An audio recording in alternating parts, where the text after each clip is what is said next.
I suspect Keir Starmer is going to end up regretting the fact that he was that he suggested that he was not going to scrap the two-tier benefit cap, and he faces a lot of pressure from senior figures in the Labour Party, but now he faces pressure also from the SNP, which is going to use this weakness to trigger an attack by the left wing of the SNP against the Labour Party to seize the Rutherglen and Hamilton West seat. The Rutherglen and Hamilton West seat is there for the taking by the Labour Party.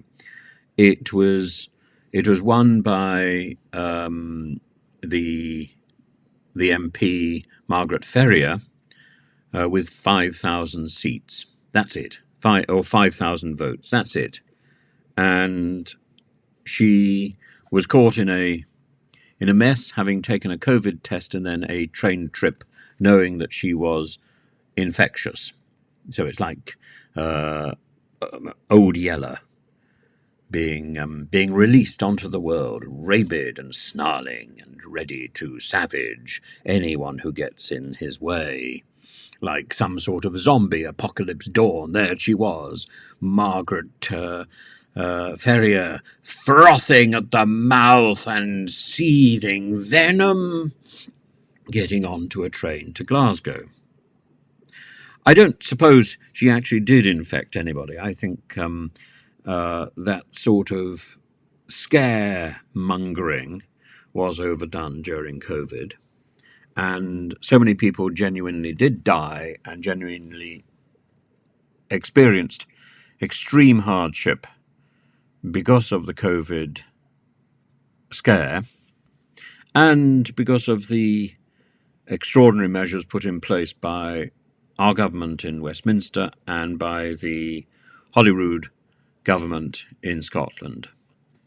And to see somebody so obviously breaking the rules, I cannot imagine that the constituents in Rutherglen and Hamilton West are disposed towards an SNP that allowed this extraordinary MP to cling on to office like a Nadine Dorries, like a prototype Nadine Dorries.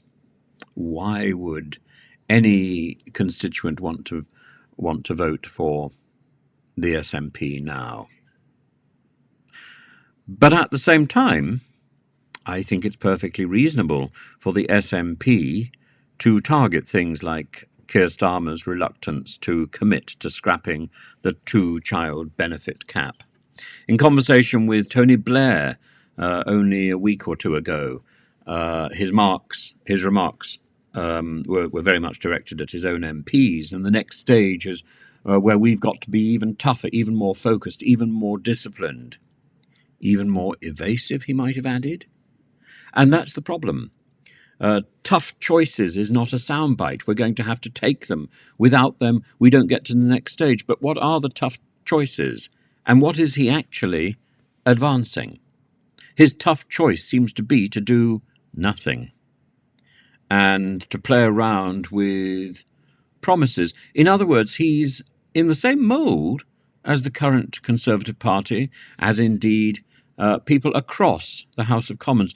The problem with the malaise in Parliament is not that it's left or right, but that it covers the entire spectrum of political office and political office holders.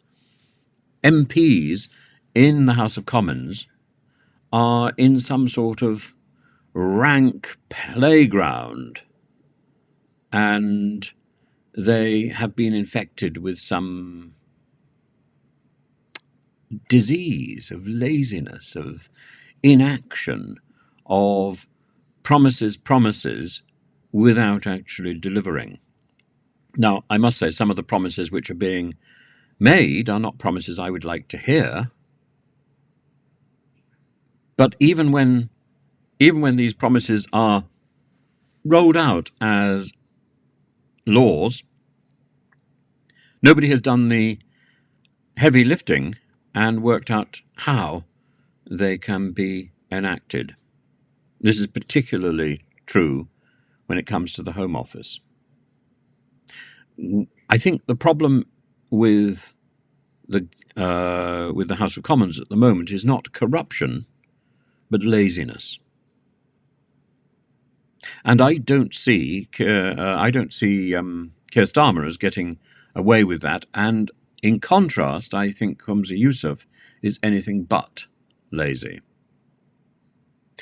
If he wanted to ensure that it's the SNP that gets the vote rather than Keir Starmer, then yes, indeed, he should be focusing on the left-wing failures of Keir Starmer. But I think he should also focus on the hard work that he demonstrates and that he shows by example for his people. And John Nicholson is a really good example of an SNP Member of Parliament who really puts in the hard work and really does the job. You can see him regularly in the Select Committee for the DCMS.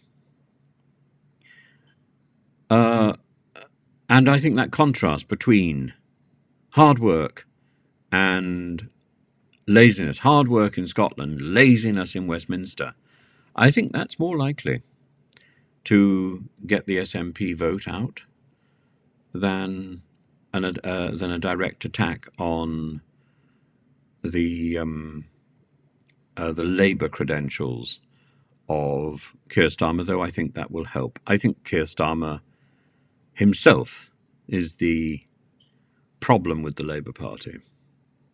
And this by-election will be very interesting. If Keir Starmer's Labour Party wins, that will be a major victory.